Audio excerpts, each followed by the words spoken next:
It's time for another episode of The Oil Stream with Dustin Nielson and Tom Gazzola, presented by Popeye's Louisiana Kitchen.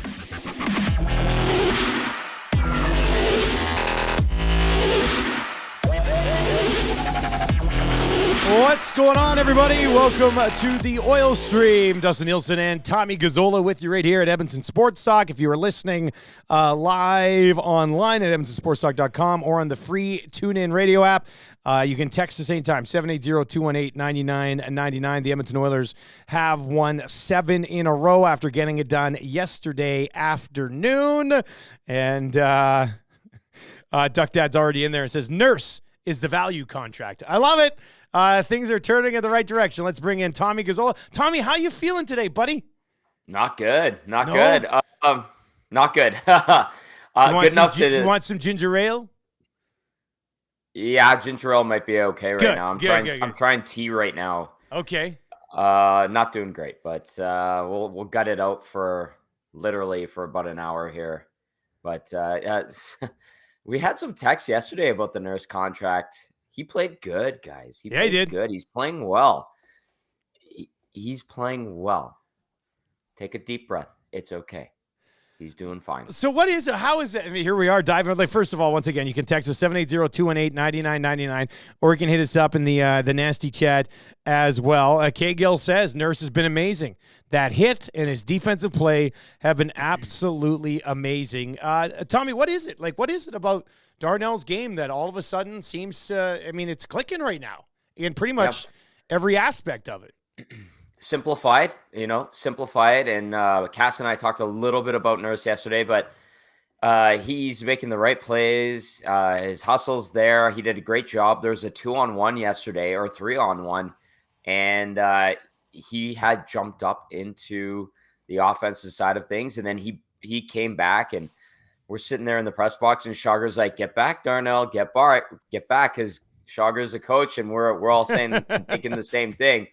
And sure enough, Pickard makes the save, and Nurse takes away what would have been a goal on the rebound. And with that stick on the rebound, got there just in time. I know the play you're talking about. And Dusty, those are the examples that are working, that indicate he's playing better. And there was a couple of really nice outlet passes he made yesterday, and I think he's simplified is the answer to the question. There was a joke yesterday on the post-game show. Someone's like, man, he's looking like a $7.25 million defenseman, working his way up to that 9.25. But you know what? Contract aside, he's actually playing pretty good. And there were some examples yesterday. And in this last couple of weeks, Dusty, in all honesty, he's done some things where you're like, that's what a number one defenseman is supposed to do. And we just pointed out one example, and I think it's valid. 780-218-9999 if you're listening on TuneIn or EdmontonSportsTalk.com right now, and there are things you want us to hit on from the game last night or this 7-game winning streak, that's where you get a hold of us, 780-218-9999. What else was going on in the post-game show last night, buddy? Seemed like a pretty good response last night coming out of win. People were pretty fired up. Yeah, yesterday, good vibe, really good vibe for a Sunday afternoon game. And honestly, that was a pretty damn good effort by the Oilers. They played well. They were able to they were able to take away a lot of time and space. The old cliche with no, but they were. You're right, 100%. Yeah, like they were good. I thought New Jersey played a good game yesterday, but the Oilers just played a better game. I mean, exactly. Like the penalty kill was phenomenal. Let's go to the special teams off the hop. The Oilers won the special team battle.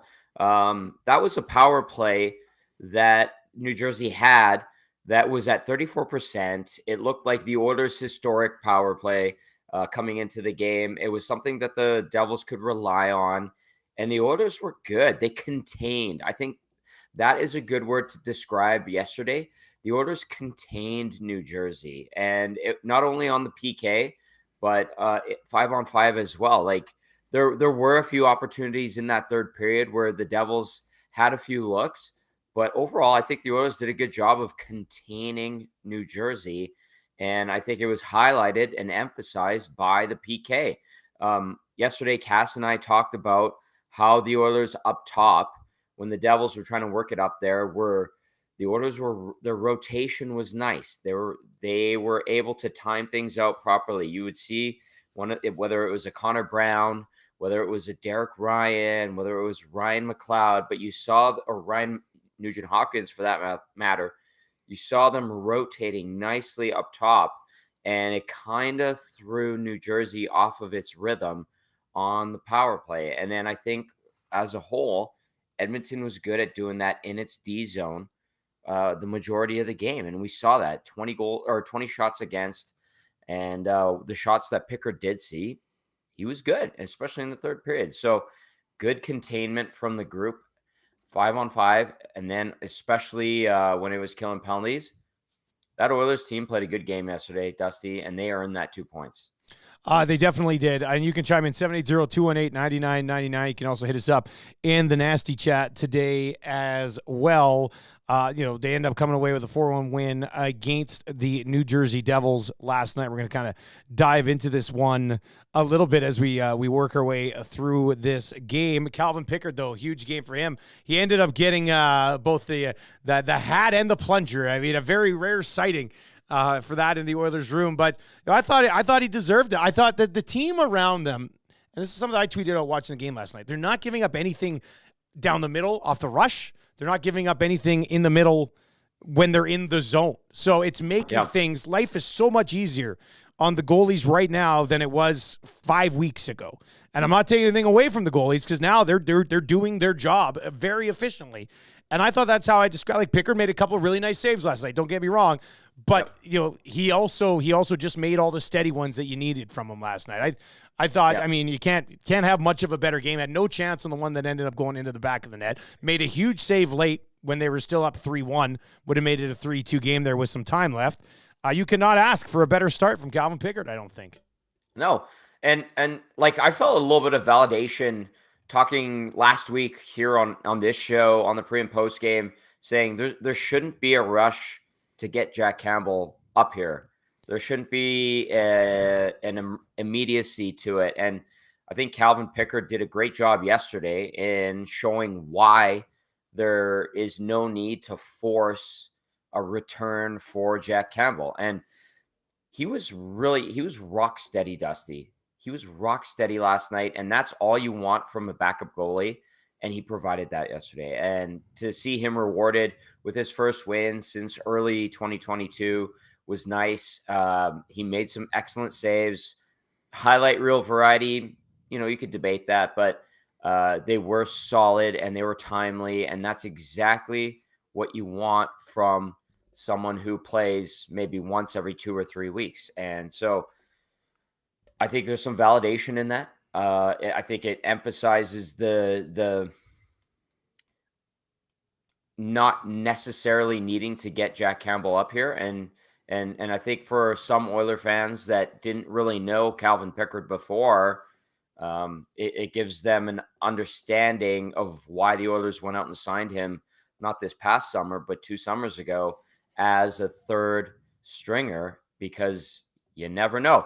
And Dusty, not to say that we're the most brilliant guys in the world, but that's why we put him in our honorary mentions for you did. That's right. Off season, yeah. Yeah.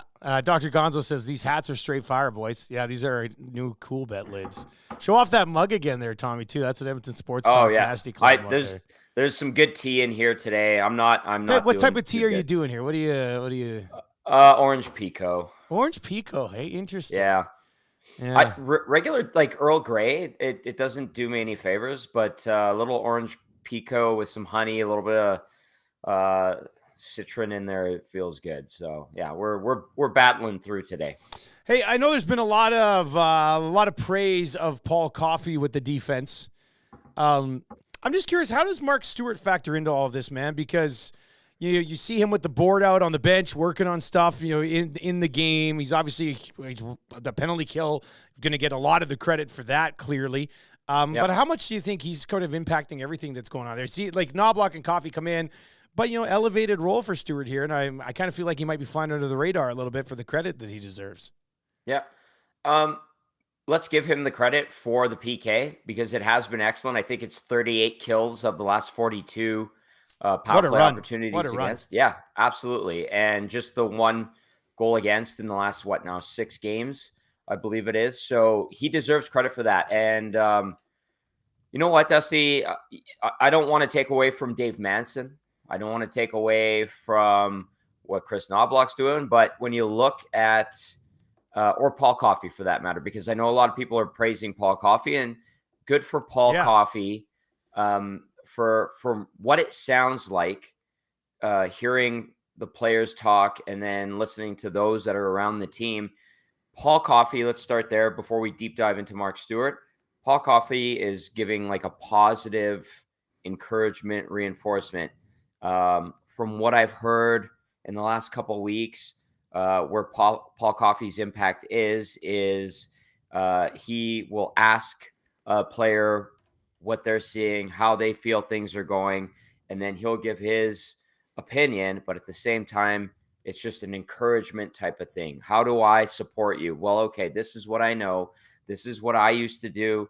Here's what I found worked. My D partners, like, it seems like that is the messaging from Paul Coffey, and credit where credit is due. But where Mark Stewart might have an advantage right now is the guy played in the league a few years ago. The guy knows some of the offenses that he's watching from the bench. He has an opinion and firsthand knowledge of it. And as he was transitioning out of his career to a coaching career, he still can probably process it and articulate things from a player standpoint. You know, maybe Dave Manson and a Paul Coffey, because they haven't played in the NHL for that long, cannot do that or don't have that connection necessarily, but they have other traits and assets that they are capable of providing to these young defensemen or guys that have been in the league for a little bit. Whereas Mark Stewart literally could say, hey, 5 years ago, I remember that guy had this tendency to do this. This is what I would do. Or I would tell so-and-so on the back end to protect this way.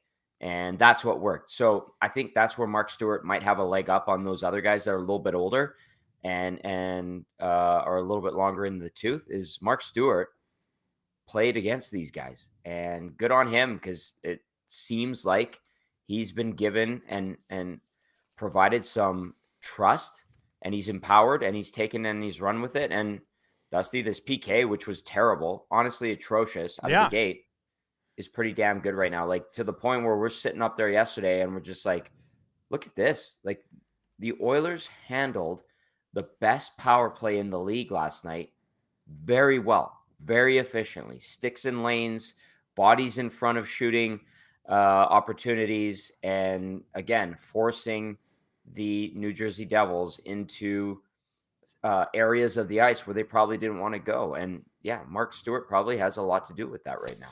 The Oilers' penalty kill has been near perfect for a while now, and it's gotten up to 17th in the National Hockey League, which just goes to show how awful it was to start the season, right? Like, it's been 95%. Well, actually, what were the I know those numbers have been slightly adjusted. Let me just let me grab these. The last 7 games during the 7-game winning streak, and these come from future Nielson show guest Bob Stauffer. Ah, yes. I know him. 7-0, 4.86 goals per game, first in the National Hockey League.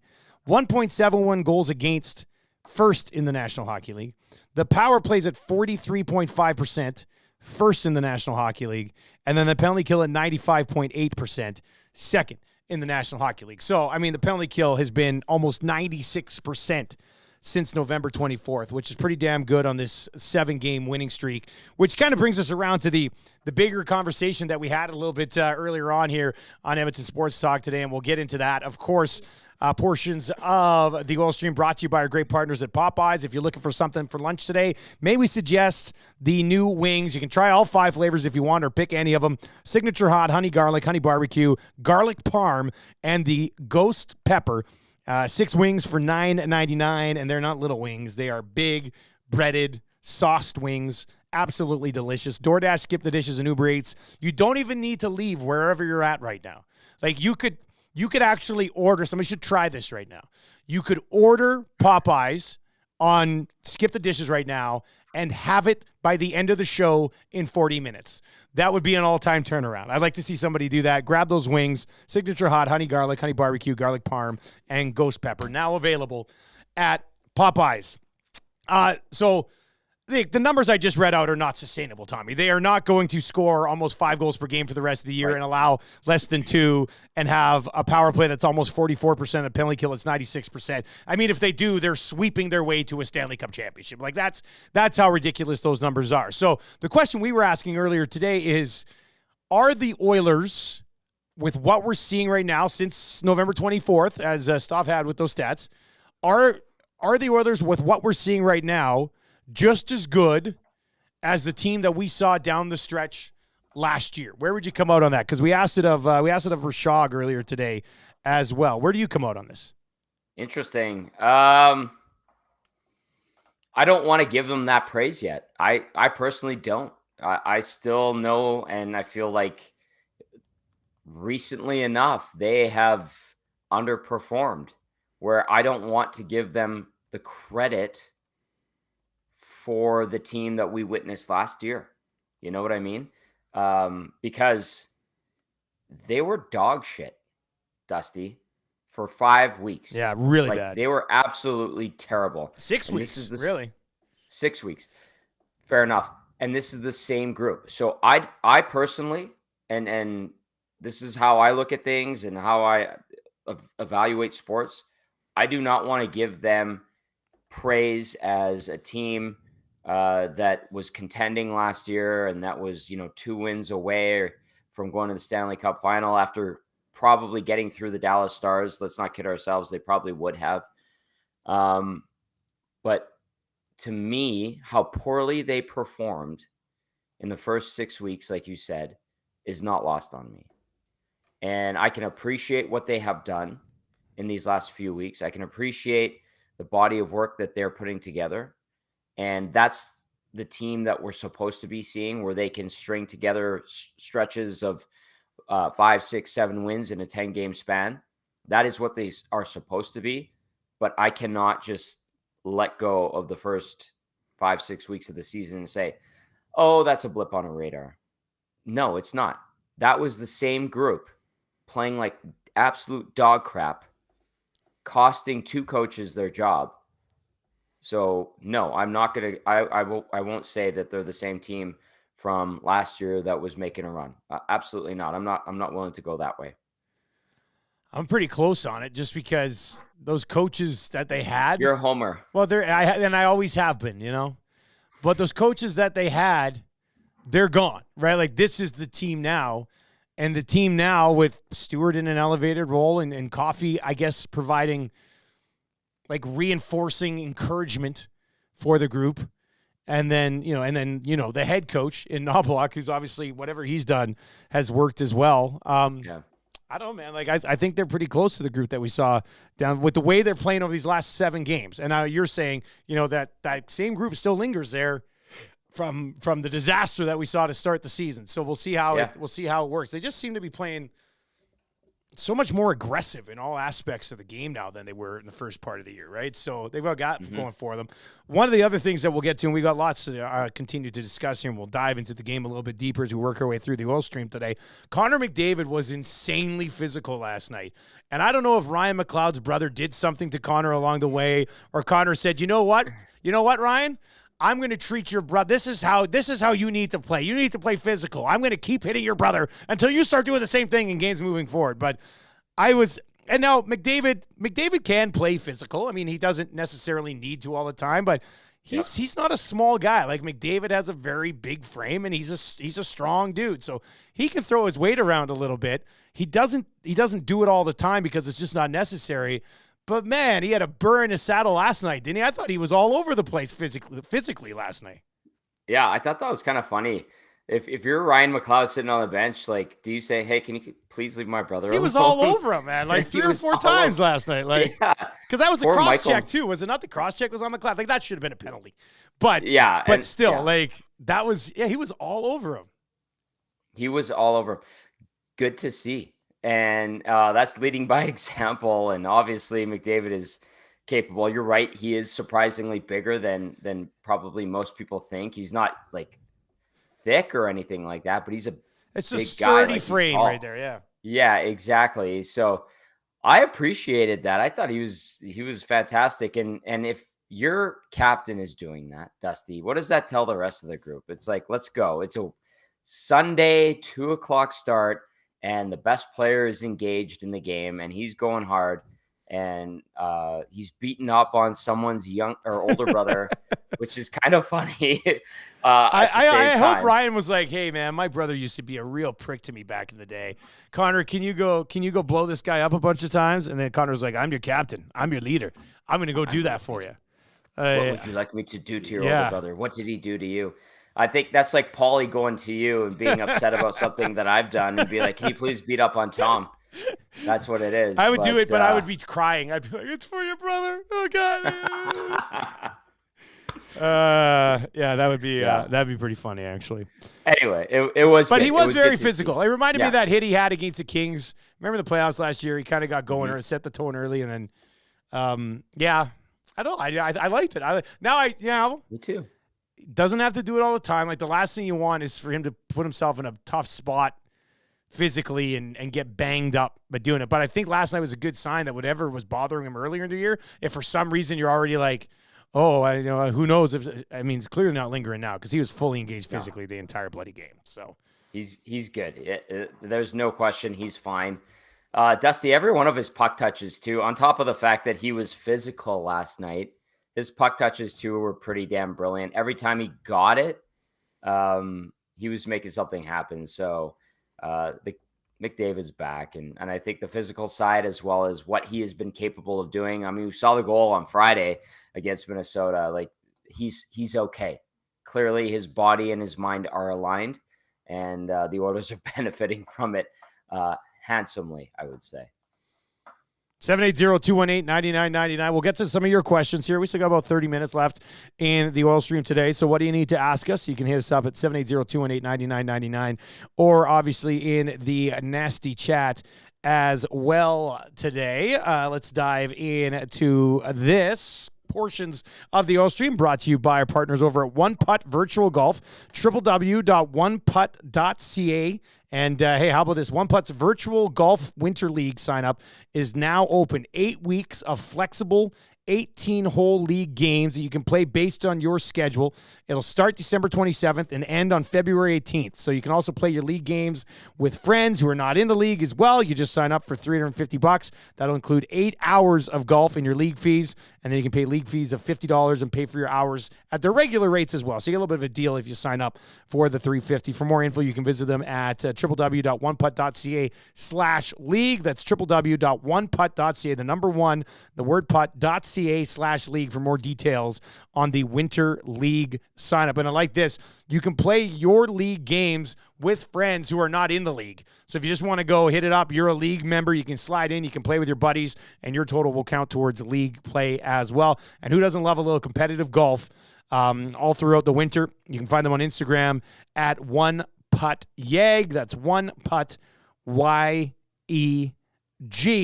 And hey, go watch the Oilers game at One Putt. Set you up. You got the TV, TrackMan Bay. Be a real good time at One Putt.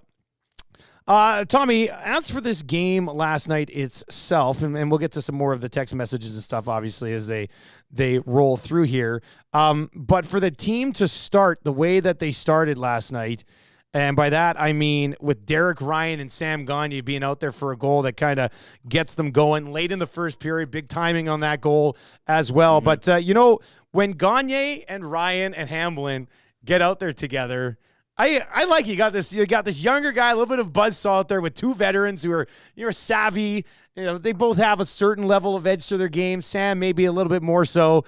But I don't know. I like the way that line clicked last night, and I think I've liked the way they've looked since they've been together, actually. In limited action.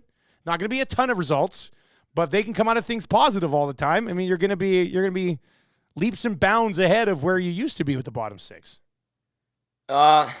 Listen, they put together a nice stretch here, and let's see how long they last. And I did appreciate their game yesterday, but let's not kid ourselves. Like Gagne and Hamblin played 7 minutes, and when they were out there, they were effective.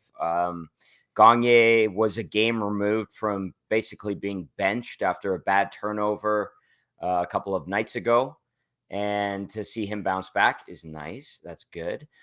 Derek Ryan got some time on the PK. That was a good goal that he scored. It was a nice pop from them to kind of pick up the team after the nullified goal that Connor Brown scored, Dusty. Yeah.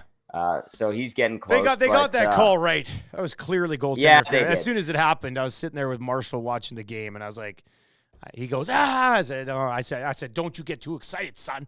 I said, because this thing's coming back. He goes, why? I said, well, Evander Kane kind of bumped the goal. He goes, but Daddy, you tell me to go to the net. I was like, I know, but you got to be careful around there. That was a clear one. I don't think. Yeah. I didn't like, as an aside, that second one that was disallowed too, I didn't really agree with that either. I didn't think that Zach Hyman pushed anyone into the net and made the puck go in. Like, I thought the puck was already kind of in the net and on its way by the time he like bent down and cross-checked the D-man that was in the crease too. Yeah, well, what was the full explanation on that? Because I thought it was that they had already blown the whistle before the puck crossed. Is that there was like, to me, it was like the process of blowing the whistle. You know how the officials use the process of blowing the. That's what I gathered. But yeah, I think I was they got running. that one wrong. I had two kids crawling on me at the time, but no, yeah. All good. Anyway, that's an aside. But the fourth line, like as for what it's doing right now or what it did last night, that was good, really good. And James Hamblin, I think he got a shift too.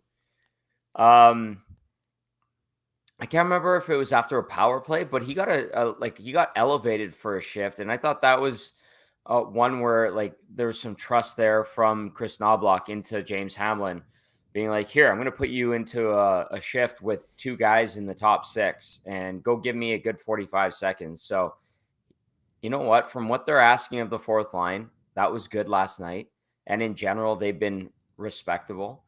That's what you want to see. I don't see it not staying together though, right? Like, why would it be broken up? There's not like there's a bunch of other options to really throw around here. So tomorrow night's Chicago, right? Like Chicago played last night. The Hawks, I know they won a couple games before they lost last night, but they're not a formidable opponent or anything like that. So there's no reason tomorrow to switch that fourth line up. But say you're going into a game against a heavier opponent, would you look at throwing in an Adam Ernie? Yeah, maybe.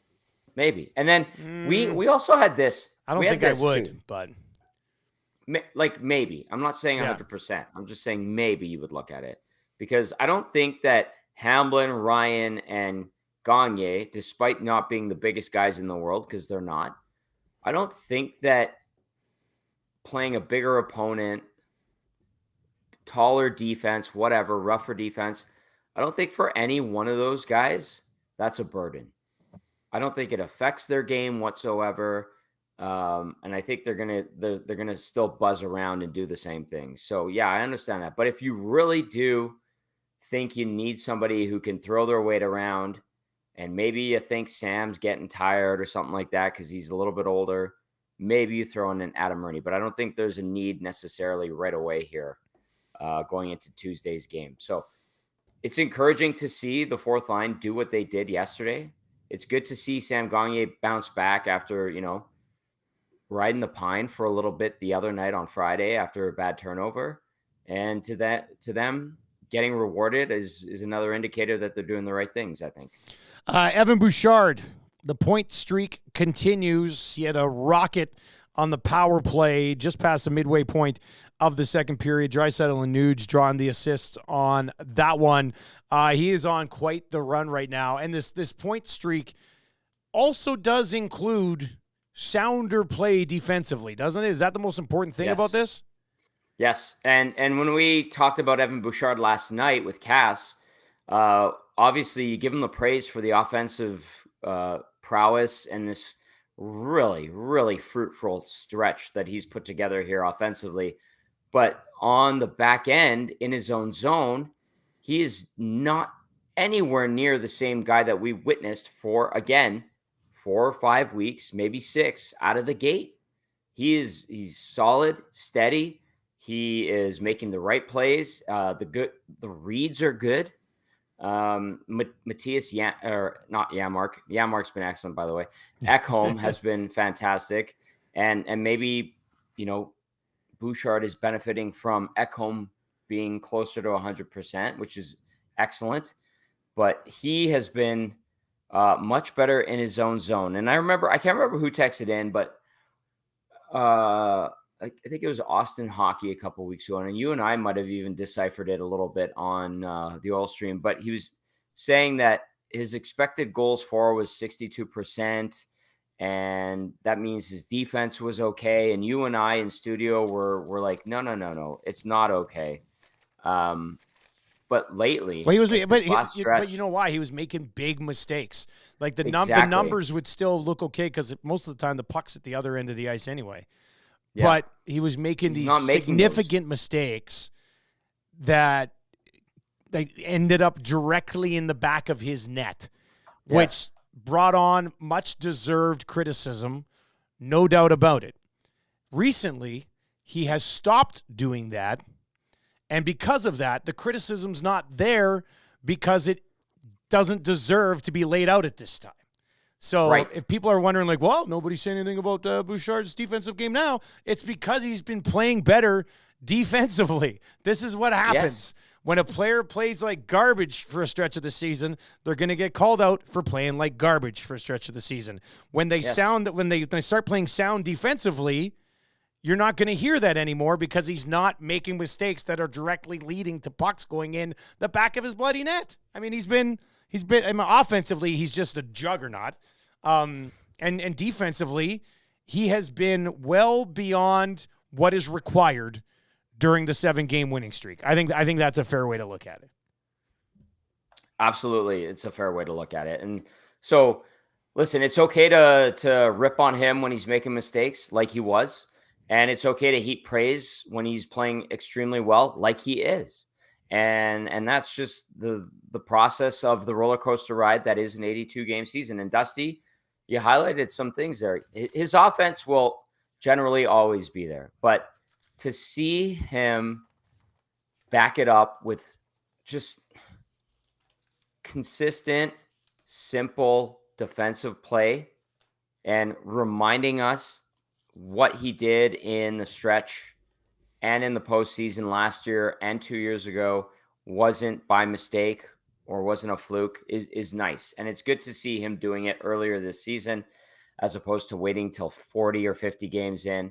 So good on Evan Bouchard. And, I think some people too were talking about like the system and all that. The system hasn't changed. It's the execution. Okay. And he's benefiting from a healthier partner in Matthias. That has definitely helped. There's no doubt about it. And for sure. And he's benefiting from not doing stupid things, overthinking, gripping the stick, trying to make too much happen when he doesn't need to. And guess what? The game's coming to him, and now we're watching him put together a phenomenal streak where he's the only other defenseman in Oilers history to have 11-game point streak. The man on the bench behind him. 17 games to go, Dustin. That would be something. That would be absolutely amazing if he could hit that. Sign up for the virtual golf, One Putt Virtual Golf's Winter League now, www.oneputt.ca/league. Or, of course, you can follow them on Instagram at OnePuttYEG. Cool Bet, of course, presenting the Oil Stream to you as well. We did dive into the NFL games tonight over on the Lock Shop earlier today. And just a quick reminder that those bets that we made on the Lock Shop today are now available over at Cool Bet. We've got a parlay for both the Packers game and the Dolphins game. You can go find those. Go to coolbet.com, click on the exclusives tab, and you will find our games from today. The Edmonton Oilers were very good to me. Not so much Coolbet on Friday as we hit the EST parlay, the Lock Shop play of the day, and the Nielsen Show Coolbet hotline.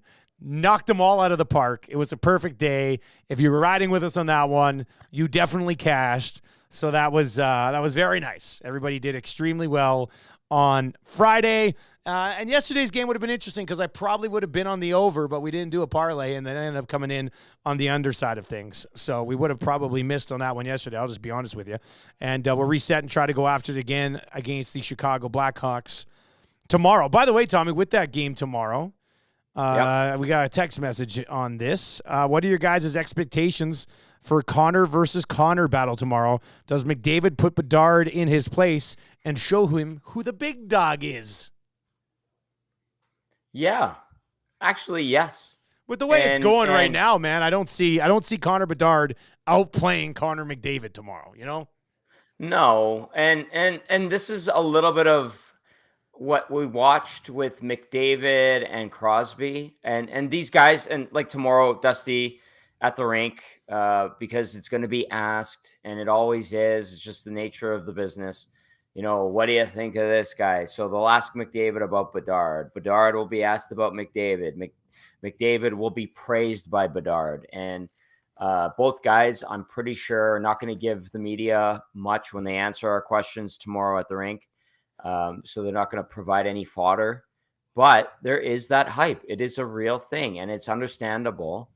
And Connor Bedard's one of the few bright spots with the Chicago Blackhawks, a team that is going through a lot of crap on and off the ice, obviously, still. But when those two face off against each other, you will see Connor Bedard try to push it and try to outperform McDavid, because that is in his nature. These guys are so good, and they know that, you know, like McDavid with Crosby. Crosby set the bar, so McDavid tried to reach that bar. Now it's Bedard trying to reach the bar that McDavid is setting, and so that will be the thing that we'll see on the ice. And if you're Connor McDavid, you're the king.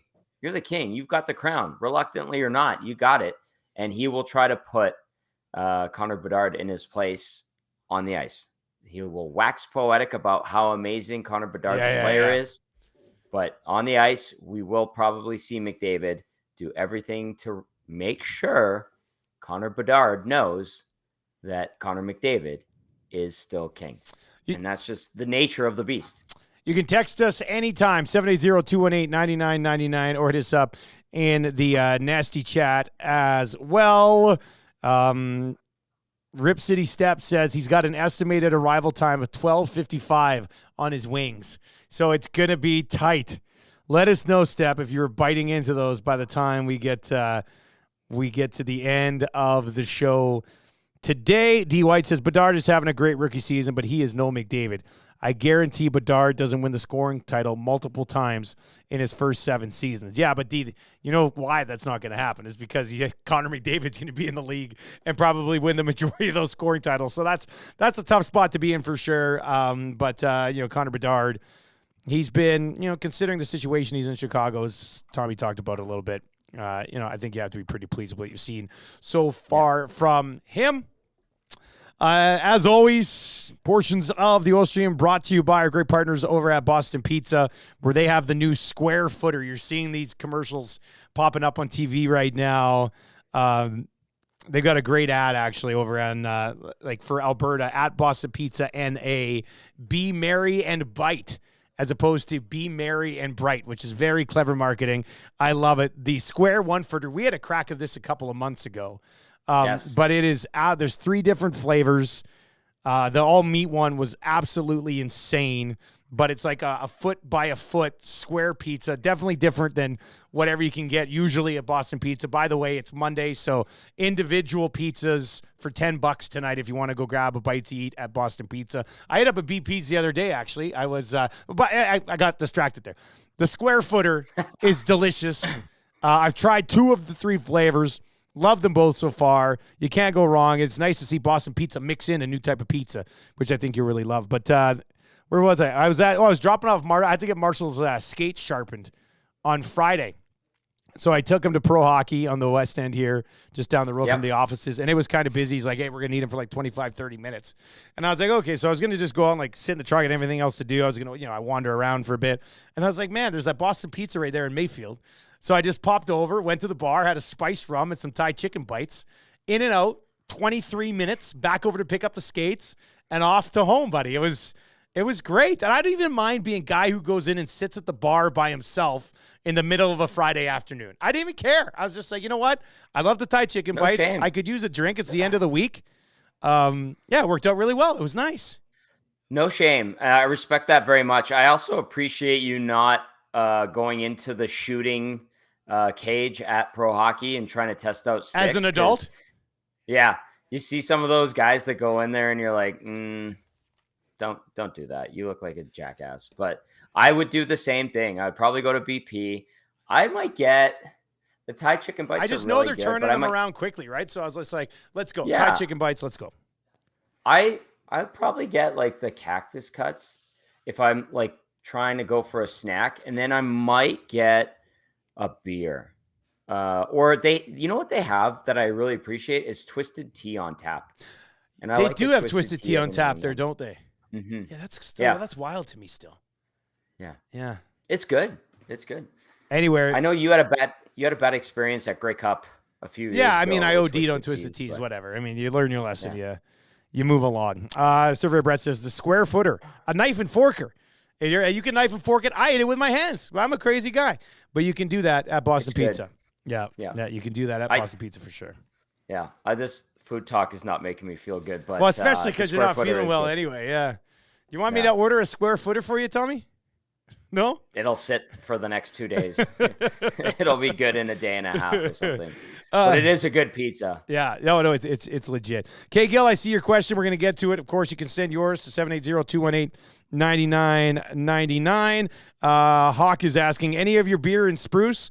I'm not sure you can find any of our beer anywhere right now. I think it might be sold out pretty much everywhere you look. Hoping to have a second run of it ready by like December 21st. So stay tuned for details on that. You might be able to find the odd 4-pack still kicking around, but I wouldn't hold my breath on these things because you'd pass out driving around the city. Unreal. Yeah. Unreal, Dusty. Seriously. Like, thank you to everybody that has gone out and bought the 6 o'clocker lager. It is a very good beer, but just I don't know how you feel, but I'm very pleasantly surprised with how well it's been received. Yeah. I mean, we thought it would do relatively well, but the fact that it's absolutely delicious helps when you're like, oh, I want to buy a beer and support the boys. And then you do, and you're like, oh, damn, this is also really good. So worked out really well. Timber Woodsman is in and says, I had my Christmas party at Mr. Mike's on Saturday. The only thing missing was 6 o'clocker on tap. Well, we're going to work on that. Let's even get it in with some of our partners, including Boston Pizza. I know Alley Cat and Boston Pizza have already connected on that as well, which would be awesome. Really? To roll out 6 o'clocker lager at Boston Pizzas, even a few of the Boston Pizzas. That's where it starts, right? You got to weasel your way into one, and then you're on fire, right? So hopefully we can make something like that work for sure. Hey, what do you think of Akira Schmid on the third goal last night? What the hell was he doing, man? I don't know. Like, thank you, Akira Schmid, if you're an Oilers fan. Gimme. Like, you're going to pick a board battle with Zach Hyman for some reason? Right. That makes no sense. And then Evander Kane? Yeah. Yeah. Like, no, that was he was very nonchalant with the puck, too. Did you not just that play, Dusty, but there were a few times where he like kept it moving, where he could have froze it and I think allowed his team to reset. I don't know if that's to his detriment. Generally, like yesterday on that third goal, it was to his detriment, obviously, but I found him to be very nonchalant with the puck yesterday, and I don't know if that's his MO, but it did cost them. It really did cost them. I thought he made a big mistake, and especially, we talk about defensemen needing to be aware of who they are protecting against. I think it's the same for the goalie. Like, you've got the Oilers' best line on the ice, a line that has been buzzing all game. McDavid is back to doing magical McDavid things. And then you've got, Evander Kane and, Zach Hyman, who leads the team in scoring, and you're going to go and I'm just going to, you know what? I'm going to look for the pass. And then if the pass isn't there, I'm going to freeze it along the boards. And then, okay, I'll fight off Zach Hyman. Like, that was a poor process of decision making. Like, he could have, he could have played the puck properly right away. Had time right away. Yeah. Fire back on the boards, play behind the net. He could have, once he realized he was engaged in a battle, he could have scrambled back to his net. But instead, he just tried to pin this puck along the boards like he thought he was a defenseman, which didn't even make sense. So, yeah, that was all-time bad. I was just like, what the hell is he thinking here? It made no sense. Flashbacks to Mike Smith, the odd time when he just kind of would make a boneheaded decision, like just get more involved than he needed to be. And look, he was great with the Oilers. I'm not denying it. But we know there was some of those decisions where you're like, what is going on here? This doesn't make any sense at all. Cahill says, guys, when it comes down to it, what do you really think happens with Campbell? Do you foresee an end game or conclusion coming to this saga now or later on? You want me to go? Yeah, go ahead, man. I mean, I'll say this. I think it ends in a buyout. That's what I think. But I hope it does not end in a buyout for the sake of the Oilers and their cap. Pardon me. I mean, if the Oilers are proactive, and it sounds like they are being proactive in trying to find a solution here, they do everything in their power to not have to eat half of Jack Campbell's contract for the next 6 years. And, maybe it costs them a first rounder. I hope it does not, for the sake of the success of the team and the franchise and the fan base, quite frankly. I do think that the end of Jack Campbell as an Oiler is much closer than initially anticipated, and even going into the season. And so, I think they'll find and do everything they can to not have to eat money in a buyout, because we, like Dusty, they still have James Neal on the cap. They just finished paying for Milan Lucic. They just got Andre Sekera off the books like a year or two ago. They just got Benoit Pouliot off the books in the last couple of years. Like, the buyout is the easy way out, quote unquote, but it does have ramifications. And I think that they would probably be more inclined to deal with losing a pick or a prospect than having to face the consequences monetarily, cap wise. That would be ideal, I think. Let's be very interested to see what they would have to part with to make that happen.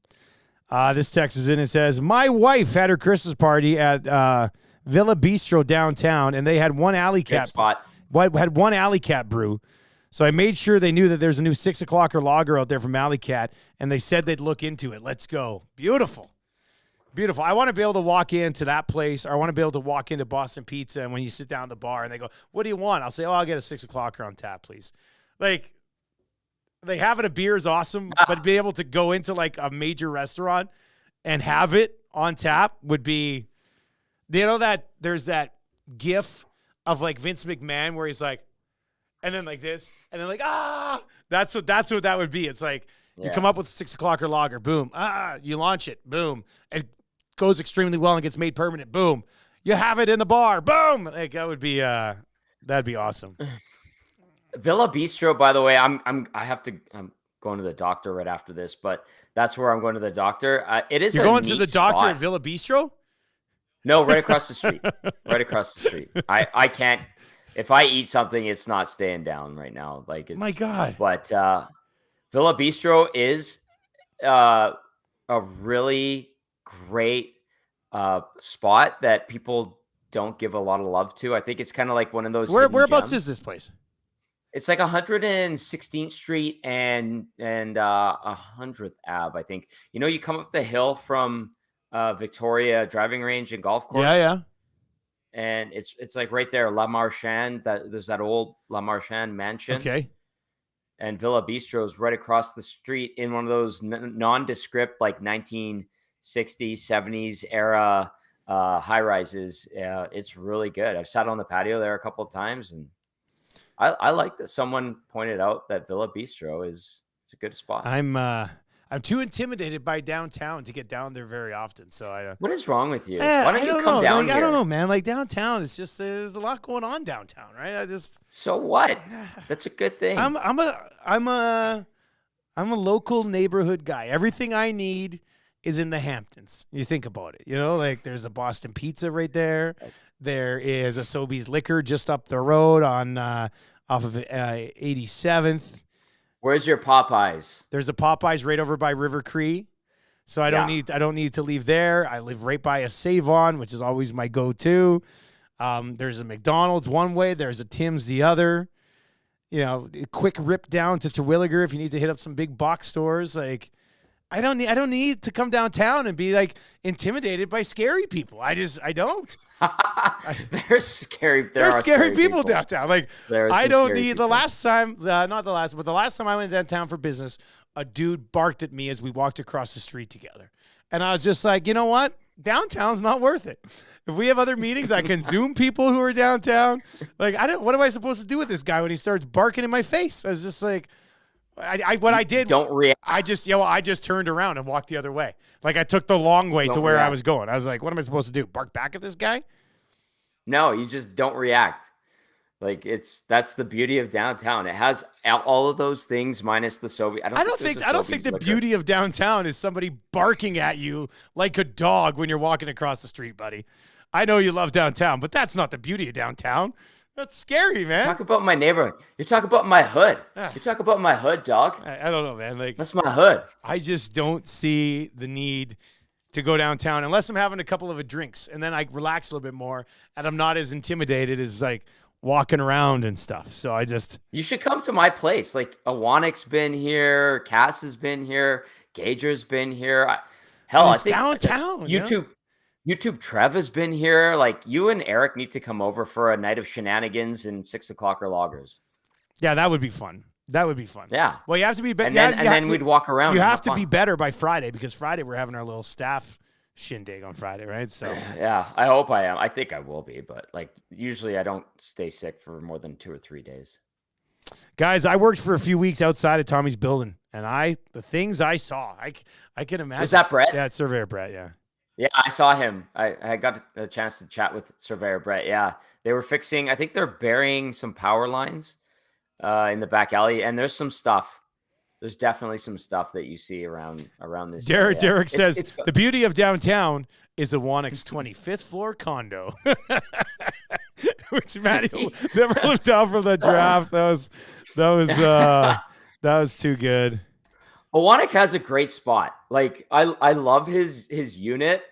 He has like a nice wraparound balcony too. Yeah, like he has it really well laid out. That's another so thing. High, and I get scared. I would not sit on a balcony 25 floors up. I'm sorry, I wouldn't. The one time I was out on his balcony, you basically held on to me so I wouldn't fall off. Like I was so scared for you. Yeah.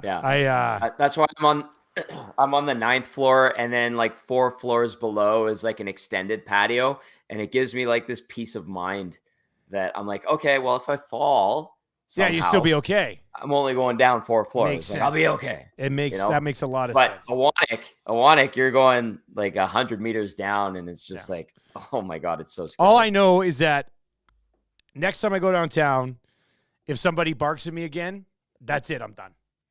Like if I go back down to go downtown twice in back-to-back times, somebody's barking at me, I'm done. Yeah, I'm done with the downtown.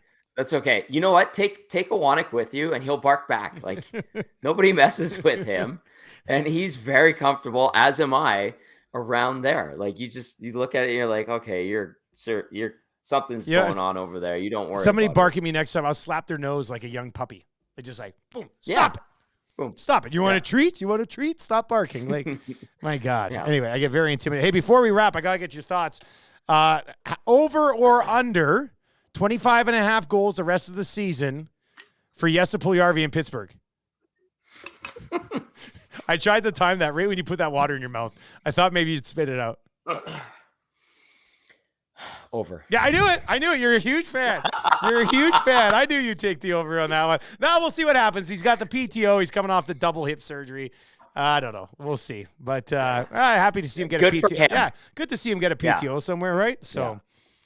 Yeah, good for him. I don't think it's going to last. I hope it does last, and I hope he scores 15 goals so I can slide into some DMs and fire back at people, which would be a lot of fun. You know, Dustin, that topic comes up in the press box still. People bring up, Dusty and Puljujarvi, and I'm like, could you please stop? Like, yes, he liked him, but like, relax. Yeah, unbelievable. These guys. He's taking off the Puljujarvi colored glasses. Yeah. Well, maybe. We'll see how he does in Pittsburgh. All right. That's going to do it for the Oil Stream today. Brought to you by Popeyes and Boston Pizza and Coolbet and One Putt. Sign up for that Winter Golf League right now. Tommy, good luck at the doctors today, buddy. I hope they give you some medicine. If they don't, gargle with salt water like my mom always says, and I'm sure you'll be fine by tomorrow.